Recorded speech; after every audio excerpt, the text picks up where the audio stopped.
Before today's episode, I want to ask for your interest. We'd like to open our Keep It Real episodes up to you, the listener, and have discussions on topics driven by the content of this podcast and our social media. If you're interested, we'd love to hear so by dropping us a message on our Instagram. Our handle is ResilientPPT, ResilientPPT. Thanks. Welcome to the Resilient Performance Podcast. This is Keep It Real episode number 9. We're going to be talking about, we had some questions about knee valgus with running, jumping, and we'll just kind of go into knee valgus in general and talk more about it and kind of peel it back a little bit. Talk about some ways that we might address it and then kind of dive into that. So I think the question was specifically how do we like to address knee valgus when we see it during running or jumping with an athlete? It was specifically a soccer athlete, but I don't think it matters, and we can just kind of talk about some different aspects that might be contributing to it. You want to just take that and run with it? Yeah, I think one of the things that I always want to consider when it comes to kind of a general topic or a general motion like that, like with knee valgus, is like, is it appropriate or is it inappropriate when it's occurring? Is it a result of just how the person is kind of anatomically moving, and is it actually a negative mechanical pattern that's occurring that is going to be something that we want to correct? Because I think a lot of people see the knee, what they think is knee valgus, and it's not true knee valgus, especially with this example talking about like running or jumping. And when you're running is basically kind of like a single leg jump in the sense that you're going into single foot contacts. And if that knee is over the foot, but the hip is outside of the knee on that side, it may look like valgus, but that's actually the appropriate strategy the person should be using to support themselves and find balance, because that's what helps them get their center of mass over their basis of support. And there's a difference between that and then like the knee coming actually inside of the foot and the hip still staying way outside of the foot. Like that to me is like kind of a true knee valgus, or how I would define kind of a true knee valgus, of something that I want to correct. And if I see that, whether it is a single leg jump or in running or in a double leg jump, and whether it's broad jump, vertical jump, I don't really care what the medium of the jump is. Usually that's somebody who isn't good at absorbing. So they're kind of leaking energy to the knee valgus is a result of them leaking energy because they can't control the forces of what they're doing. So maybe they're going to like decrease the intensity of the jump. Maybe we're not jumping as high. Maybe we're not jumping as far. I'm going to just, decrease how much momentum they have to control with the jump itself. That's why I love things like snap downs and different kind of eccentric rate of force development, braking activities that get people to create tension really, really quickly in the positions that I'm looking for. And a lot of that too, sometimes like that's kind of like the long-winded answer of like, what are some interventions that we can do to kind of help that? But also it can just be coaching sometimes too, especially when it comes to, I think some of the jumping stuff is like, when you watch a basketball player like take a shot, their knees almost 99% of the time like kind of come together and go into like whatever is like a knee valgus position. To me, that's not like a negative thing. That's not a bad strat. That's the strategy that they're using because it's appropriate at that time. So because they're trying to change shin angles to be able to push themselves vertically to get where they kind of need to go. So I think that knee valgus is not like always a bad thing, but if we're kind of taking it out of the sporting context and looking at like somebody doing a broad jump and their knees are banging together, I might just honestly just coach them and simply tell them like, just don't let your knees touch. That's it. And that would kind of be my only cue, because the knees coming in kind of occurs with that loading of flexion at the ankle, knee, and hip. You often see a little bit of hip internal rotation, which is going to orient the knee to the inside into what can appear like valgus. But again, I don't think that's like true valgus. It's not like their knee is being uncontrolled coming across the midline in the frontal plane. I think that's a huge thing that you mentioned, is like actually defining it too. And I think we've spoken about it on previous episodes, but knowing that like just because the knee is underneath the person, it doesn't necessarily mean it's valgus. Like if they can't get into that position, like they're probably going to hurt themselves at some point anyway. Like that's a position they need to get into and get out of. And I think that's awesome that you just mentioned, like to create the forces, they're going to have to get their knees underneath them a little bit more to drive, vertically with the jump, let's say. So that's, I think that's a great point to make. And then So something else I was thinking about was like fatigue, right? So we've spoken about that before with rehab and like how much conditioning do we need with, let's say, an ACL reconstruction patient that we're trying to get back to playing their sport. And I know you're dealing with one athlete now, and you've written them a conditioning program, and they're at the point where they're back playing their sport. And it's not, the sport isn't enough, or it's almost like we need to kind of build up their ability to play the sport, because sometimes they might play it too much initially. Like the coach might kind of push them a little bit more than what we would say is ideal to kind of progress them back. But so that's one aspect, is what sort of fitness level do they have specific to the energy systems they need for their sport. And then another thing too, like if you just break it down into like all these different departments, it's like, can they access the positions they need on the table? Can they access them when they're strength training? You know, are they strong enough to deal with the forces that you're even talking about with absorbing or jumping? And then going into, and then going back to like, okay, do they have the condition to maintain moving competency while under fatigue, playing a 60-minute game in whatever sport it is?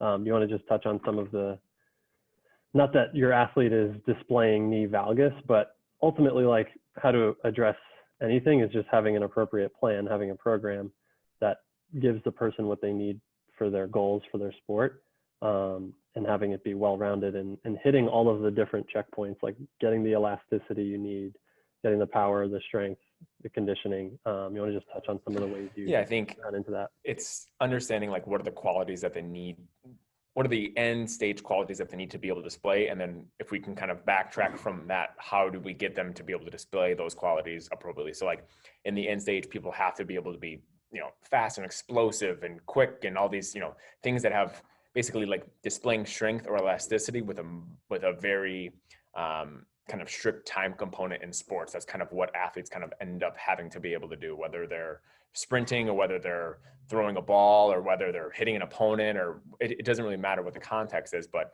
all of those qualities are kind of built upon initially just strength and controlling position. So during those first early stages, it's getting an athlete stronger if they actually do have like a true weakness, and that we can kind of talk about that a little bit too. Because sometimes it's, we see clients all the time who are told that they're weak, and it's like, you don't have a weakness issue, meaning like you have the muscular strength. Maybe you're just, you've been taught to use it inappropriately. But with kind of what you're talking about here with athletes that I'm working with, we really prioritized in those early couple phases of just getting her strength as high as we possibly could, because I know that's what's going to set her up for success in the long run as we transition from strength to power and start introducing an elastic component with shorter ground contacts. It's just being able to get them, into the good positions and to be able to handle force in those positions. And then can we handle force in those positions in decreasing time segments? So initially, I don't really care how fast she does anything. I just want to see her be strong. I want to see her get stronger. And as they progress throughout the return to sport kind of continuum, it's like, I want to keep the force and the intensity, or keep the force high, but the intensity will increase as the time component kind of goes down. So things are going to be done in shorter periods of time, which is going to increase the intensity of the activities that we do. But I'm still kind of always meeting those benchmarks of like, does it fit my model of movement? Am I really training the quality that I want her to be able to train? And I think, again, a lot of that really comes back to like the kind of, you mentioned it before, like the kind of table range of motion tests, making sure that they kind of have all these benchmarks. And then it's, do they have the strength and the requisite force production capabilities and force absorption capabilities in the appropriate positions? Then how do we kind of transfer them into just doing higher level activities, like all the different change of direction and acceleration and agility, things that we kind of ended up doing with her down in the later stages of the return to sport. Yeah, and then you also mentioned how, if you watch somebody do a broad jump and you see their knees kind of like buckling, how you might tell them, don't let your knees touch when you're doing that. And that would be like a simple cue. You probably wouldn't want to take it too far after that. So that was sort of another question someone else brought up, was maybe the opposite of like, you can be overcoached where knees out is a fine could be a fine cue for somebody if that's appropriate, if all of the other things are sort of checked and they can access the positions they need. But then we've also seen sort of the opposite, where it's like there's an overcorrection and people don't really know where knees out should end sometimes. And we'll see it where like people's knees are like all the way out this way and their feet are underneath them. And that's sort of what they're coming in as, like a preconceived notion of what knees out should be. I know I've seen that before. And I would say with a lot of like people who are into like HIIT training and might be sort of under like a CrossFit style type workout, like they're often coached to like really drive their knees very far out. Do you want to just comment on anything with that? I actually had a conversation like that with a client yesterday who came in with like general like mid thoracic spine, like just discomfort. And he reported it mostly during like rowing activities and reported it during like just body weight squatting. So it's like, you know, orthopedically and anatomically and stuff, like he's totally fine. He just has this like spot that irritates him right in his mid thoracic spine. And when we're going over like a squat, he's trying to keep his shins vertical. I can see his toes kind of floating up the entire time. And I'm like, are you trying to keep your weight on a certain part of your foot? And he's like, yeah, I'm trying to keep it on my heels. And I'm like, don't, like, just stay balanced, keep the weight in your whole foot, just squat. Like, don't think about exactly kind of what you're doing. Just all I want you to do is like one thing, stay balanced. And then the second thing, I guess, sit down.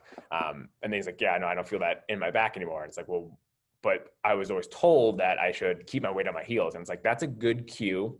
And there's a lot of cues like that in general, where it's like, that's a good cue that has just been taken to the extreme. So if I see somebody squatting with a weight and their heels are popping off the ground, I'm going to say, get your weight on your heels. Or if I see somebody squatting and their knees are, you know, touching as they descend into their squat, I'm going to say, keep your knees out.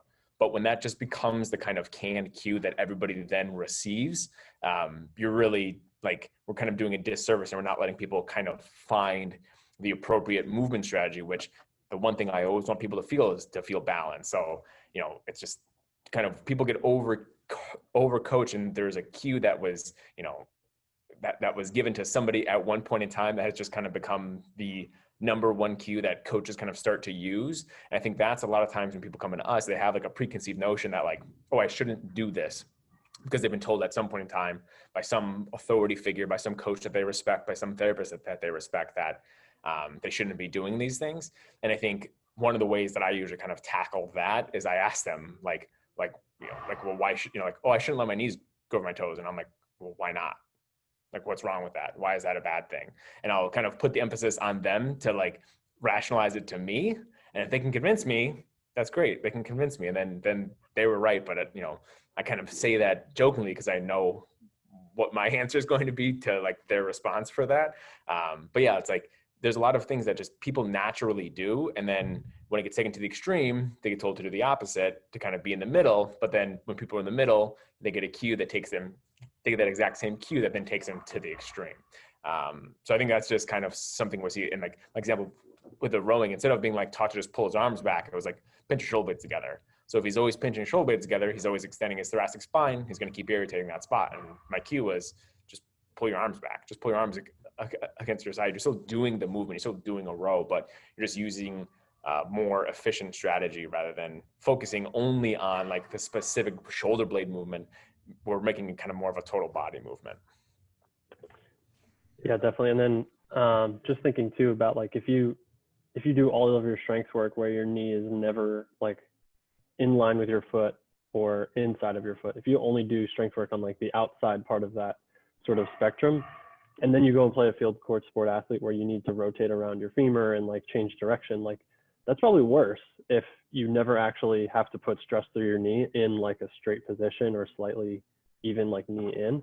So I feel like it would actually be doing them like a disservice if that coach or if that cue is overused and they're really just relying on like the outside of their, you know, that spectrum where their knee is, you know, to the outside of their foot, or, and then sometimes they'll even put their weight on the side of their foot, and you'll see like people will have these enormous arches because of that. And then it's like, that's again, like that's recipe for increased knee valgus when you're doing something else, maybe not during that movement, but that could potentially, I could rationalize, cause a breakdown when you're doing something faster where you're not actually thinking about like, oh, I have to keep my knee out when I'm playing soccer. Like you're not going to do that. And that could potentially just set you up for like, I can't actually bend my ankle because my foot is too stiff.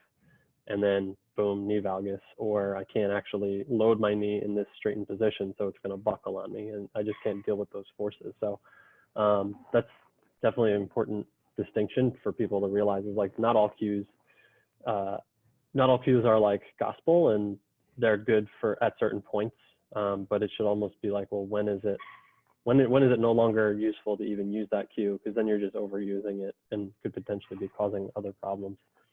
Do you have any more comments on that before we move on? I would just say like that's something that I would say like even for myself, I know there's been moments where I've been guilty of that, where it's like, or maybe I'm trying to give the cue to somebody and it's a cue I really like for whatever reason. It like, because it makes sense to me. That's pretty much why any coach I think uses a certain cue, is because it makes sense to them in their head. And maybe it's worked for the majority of the people I've worked with, but then for whatever the specific athlete or the specific client, I'm not getting the intended result that I want with that cue. And if I'm not, like, we give cues to change movement or to change what somebody's doing. And if we're not getting that change, we have to change what we say. We have to just give them something else. So I think it's like, you know, we always talk about like not being married to any exercise, like, you know, to like a back squat or a deadlift or whatever, just not being emotionally attached to like any really specific like exercise thing. And I think cueing kind of goes the same way. It's like, just because that, you know, keep your chest up cue has worked for somebody doesn't mean it's the best cue for everybody. And, you know, just because that keep your knees out cue has worked for some people who push their knees together doesn't mean it works for everybody. So like, don't be afraid to experiment and kind of try different cues and see what works. And because everybody's different, like everybody's experience and the context behind what the word kind of means to them is always so different. And like I said, I've definitely been guilty of that, of kind of like hammering the same cue and not getting the change I want. And I keep trying to use that same cue. And it's like, you gotta like take a step back, reevaluate what's going on. Well, what am I trying to get them to do? What's a different cue that might make more sense for this client based upon, you know, some of their different experiences that they've had? Like what kind of contextually will make more sense to them? Yeah, and that's definitely something like cueing wise, something I feel like I've learned. I feel like it was with that Derek Hansen like retreat that we did. I feel like that was something that like a major thing I took away from watching Derek work and coach, was that he's picking cues. Obviously he's got a lot of experience, so he can kind of pull from his experience to decide like, oh, I've seen this before, I know this cue will work. But oftentimes if you ask him like, you know, why do you pick that cue? His answer is going to be like, well, I can rationalize like mechanically it's doing what I want it to do, but it's also like, why not? Like, let's try something. And if it doesn't work, that's fine. Then just don't do it again and find something else that does work. And, you know, not the same cue you use for 10 different people isn't going to give you the same result. So for sure, definitely that's another good point too. And that's something we'll see a lot is like, if your cue of knees out isn't causing the knees to not hit each other, like you have to find, there's something there that you need to find that isn't being taken care of. And it might not be the cueing. Maybe they just can't even get into that position, or they're not weak enough, or they're not strong enough for the load, or it's not the right exercise for them, or blah, blah, blah. And it's like, maybe there's something else there that needs to be checked out under the hood. Anything else before you want to kind of move on to? Okay, cool. So one other thing, somewhat related to this whole knee valgus topic with athletes, we had a question from a PT student specifically about a talk from our podcast that Doug had with Nicole Sertica. I think that's her name. I hate if I'm like destroying it, but Nicole Sertica, she did a great talk with Doug about a lot of different things, but regardless, the question was about adding cognitive load to your therapy or to your like return to sport programs. You know, how do you, let's see, so adding cognitive load to rehab program, changing the environment to add specificity for the athlete, how, when, and why to incorporate some of these different, you know, approaches, and then how to progress and regress, something like that. Do you want to take that? Yeah. So I think when we think about movement, especially like, because this question is more specific to not like necessarily weight room stuff, but dynamic sporting athletic movement patterns. Those movement patterns that occur like on the field or in the rehab and training setting in different, cone drills or reactive drills or agility drills, whatever you want to call them, occur because of the kind of the relationship between the three constraints of the task, the athlete or the organism, some people call it, and the environment itself. So when we're kind of progressing an athlete back to sport, their physical constraints are fairly high. Like they may not have the appropriate strength, the appropriate range of motion. They may be very fearful. So we keep the tasks simple. We keep the environment simple to deal with those individuals and, actual constraints. So we kind of go to do things to improve their strength and their range of motion and things like that. As we kind of clear those individual constraints, we have to be able to get them to do things in a much more dynamic and chaotic environment. That the progression through that, in my mind, kind of how I do it is I keep, and let me define that first. Like the task is like what the athlete's goal is with this specific thing. And the environment is literally like the environment, like the space that they're in, the size of the field, the obstacles in the field, other athletes, just kind of the like external things, rather than just what they're specifically doing. So like a task in sport could be like attacking space, creating space, getting away from an opponent. It could be, corralling somebody, like not necessarily trying to like make a tackle, but trying to get in a better position to cut somebody off and things like that. So when we kind of go through the task things, the task initially is pretty simple, and that's where there's a difference between change of direction and agility. A change of direction is kind of a closed loop. There's no reactive component. The athlete can pre-plan where they're going. We use closed drills to get athletes to practice the movement patterns and the movement skills that they need to be able to do in sport. So we design the task to be very simple in terms of there's no kind of like cognitive component to it, other than they got to figure out how to complete the movement problem in front of them of negotiating the cones or doing whatever kind of the drill itself is. So like a 5-10-5 is an example of kind of a closed loop, simple task where the athlete knows where and when they're going to, or they know when they're going to go, they know where they're going to turn, they know how they're going to turn, they can kind of figure that stuff out beforehand. As they kind of master those closed task drills, what we do is we can increase the complexity by changing the environment and making things more chaotic, and changing the task to not be focused on what they're doing, not focused on how they're doing, but more of like what they're doing, if that kind of makes sense. So that's when we kind of like, I do things where we'll do like different ball throws and different like reactive drills to get them not thinking about what they're going to be able to do, but it changes their attention from what their body's doing to like where their body has to go. So it's not like, hey, I'm going to shuffle at this point in time. It's like, I got to go get that ball as fast as I can, so that they have to self-organize quicker, because they can't predetermine what they're going to do and how they're going to do it, or when they're going to change direction, or they can't take a couple braking steps earlier than they should, cut and things like that. So I think that 5-10-5 example is a good one to kind of think of like, in a 5-10-5, there's a few different patterns that you kind of do. You either do like a shuffle or a lateral run, you go into a lateral cut, you accelerate, you do a rotational stop at the other end, and then you accelerate again. The athlete, again, knows when and where they're going to cut, so they can kind of predetermine how fast they can go with that.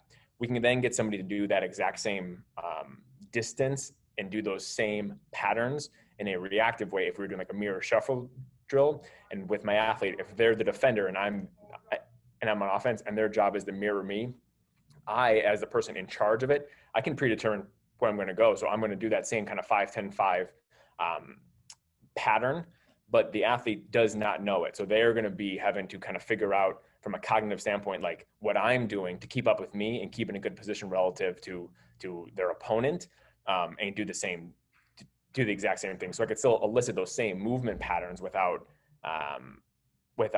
letting them know what's going to happen ahead of time. So in terms of like the whole cognitive load thing, like we're increasing the complexity throughout this return to sport process as we're increasing the complexity as we kind of go along by changing what the person's focus is during the different movement tasks that we do, during the different movement drills and agility drills that we do. That's why like we kind of start with change of direction drills that are closed, and they can kind of figure out what what their body kind of is doing and how it's feeling and how they're reacting to things. And then we can then transfer it into, now your focus is not just what you're doing, it's external. It's, I got to get to this spot quicker. I got to go chase this ball. I got to cut her off. I got to keep up with you. So we kind of change it into more of like more of an environment that's similar to what they're going to experience in sport. Because in a sport, the athlete can't think like, I should be shuffling at this point in time. They're just reacting to their opponent or to what the situation, to what the environment on the field actually is. That's why I think like my preference for athletes when they kind of leave the quote unquote like rehab setting and they're getting back into the team sport and getting back into practice, is that they go and they start doing like small sided games before they're doing like full scrimmages and getting back onto the court, because it's the same thing. We're gradually increasing like the size and the size of the environment and the chaoticness of the environment by getting multiple players involved. So they're just having so many more things to kind of deal with and to draw their attention, rather than just like, where are my feet? How am I changing direction? Where am I cutting? Like, as we start to increase the cognitive load and make things more chaotic, they can't focus on just what their body's doing, but they have to figure out the movement problem that they're trying to solve, which is, again, that's just kind of how we progress people from that initial, get your strength back. Well, then how do we get you back onto the field appropriately in a way that you're going to be safe and you're going to be effective when you get back on the field? That was pretty awesome. Yeah. And then, this isn't specifically something you can only do with like lower body injuries or like returning somebody back to a field or court sport, where like, the legs are typically more of the focus for sports like that. I know I had a college wrestler in here over the summer who, like, the same idea, like we started with closed environment type things. He had a shoulder surgery, and we did like, you start with bears, and you start with like, push-ups with your hands elevated. You start with things like that where you're load bearing, but you're in a closed environment. And then eventually, like when he was leaving here, we had him, the day of, doing like essentially like a bear where he's reacting to me. He doesn't know which direction I'm going to go, and he needs to try and stop me from getting to a certain point, whether it's behind him or like a point on the turf or something. And that's where, like you said, he's no longer thinking about, oh, like I need to make sure my technique is good with this bear exercise. It's now like, all right, I've done this position a million times. Now I don't need to think about it. Like, I'm just going to try and win. I'm going to try and react to what, I'm doing, or what the therapist is doing, to try and beat them. And then, like you said, you've trained it long enough and they've developed the strength that they need, where it's an appropriate thing to do and it's appropriate strategy. And it's 1000% something he needs to be able to do for me to feel comfortable with him going back to a sport like wrestling, where he's going to be load bearing on his hands, through his shoulder, under this crazy chaotic environment. So that was, just one example of how it applies to the upper body, as well. Anything else? Yeah, I think, because one of the, like, there's always, it's like, why does an athlete get hurt when they go back to the sport? And I think, and this is not like a blanket statement thing, but I think some of the times what happens is they get cleared only after doing change of direction things, where like, yeah, they may look like they're going fast and they're, where they have good output and they're moving well and they look safe and they look, whatever, but like those athletes aren't ready for that next level. And the next level is like getting them to react and not think. And then the next level beyond that is like, all right, let's kind of be one-on-one, where your offense or defense, and then we're trying to get you to reflexively move in a way that's actually appropriate. And then to the next level, doing it in small sided games where you have teammates and they have teammates, and then, right, just kind of gradually increasing like the number of variables that they're having to deal with at one time. So I think it's the progression of those activities is really based upon, like the cognitive load, and it needs to become similar to what they're going to encounter in sport. It's not just trying to keep things like safe. We have to decrease some of the safety, quote unquote, as they progress later on, because otherwise if they're cleared only after being really good at like change of direction, closed loop stuff with no competition and no reactive component to it, like that entire time they've been able to determine the best way for them to move, because they have time to think about it. Like, you don't have time to think like that when you're on the court. So then when they get back and put in those situations that are more dynamic and chaotic, it's like they freeze, they don't move well. It's like because they haven't just been exposed to those environments yet. Like we always talk about graded exposure. This is no different than anything else. We have to gradually expose them to the stresses that they're going to encounter, and like those stresses that happen in sport are so chaotic and so dynamic that it needs to be part of the return to sport progression rather than like kind of skipping multiple steps. And this is it's different if you're talking about like an ankle roll. Somebody rolled their ankle and they're out for a couple of weeks. But when we're talking about somebody coming off of a major injury or major surgery, like that progression needs to be longer and it needs to be more thorough because they need to experience those types of situations prior to being cleared to get back to the sport, in my opinion.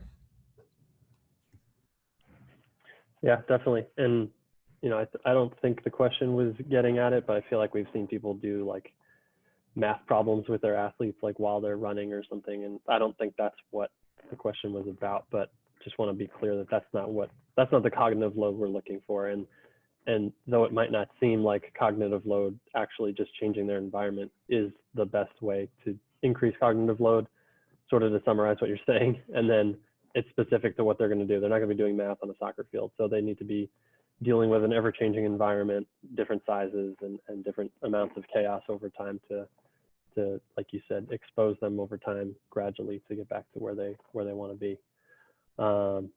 Yeah, I think we beat the hell out of that one. And a lot of this stuff that you've already spoken about, you've gone into at depth here in a depth that is appropriate for a podcast, I think, is stuff that's going to be part of this course that you're working on for us that I'm pretty excited about, that I believe we're going to have out by the end of the year. Yeah, the goal is to have it out by the end of the year. So yeah, I want to include, kind of this discussion and more of like because I do love, like, enjoy these kind of theoretical discussions on how we're kind of programming things and how we're progressing things and how we're changing what the athlete's actually doing. But ultimately it's like, we got to have to understand like the X's and O's and what to do and what things should look like. I think that's one thing you kind of lose over the medium of a podcast is you don't see it, right? So you don't see like, what does that kind of my 5-10-5 mirror shuffle example kind of, maybe it makes sense if I explain it well enough, but I think it's kind of hard to visualize. So that's kind of stuff that I want to spend more time in the actual course. There'll be like breakdowns of that. So you can see athletes that I've worked with that I've taken tons and tons of video of throughout their return to sport progression and seeing how we have progressed from just doing like a shuffle on them, low intensity, to a really, intense, hard shuffle into a rotational cut and just all these different dynamic sporting movements. How can we get people to kind of to progress them safely from learning those things in a pretty safe place to getting them to do it in a much faster, more intense way. Awesome. Yeah, really looking forward to that. And that would finish up this episode or Keep It Real number 9. We're going to make sure we keep track of those numbers. And we'll see you next time. If you have any questions or you'd like to sign up to be part of the live discussion that takes place just after we record this, feel free to head over to, if you're on our Instagram, you could click the link in our bio and then you'll figure it out, I feel like, or go to our website, resilientperformance.com, sign up for the mailing list, and then you'll kind of be sent an email to opt in to join us to these. And no commitment at all. You could come and just be a fly on the wall. You can ask as many questions as you like, come in and out as you please, but we're here and looking forward to engaging with you. So thanks for listening, and we'll see you next time. Thanks, everybody. As a thank you for listening, we'd like to offer a 10% discount on all products at resilientperformance.com. Please use promo code PODCAST at checkout. That's PODCAST. And I also encourage you to sign up for our mailing list to receive exclusive articles only available by signing up. Thanks for listening.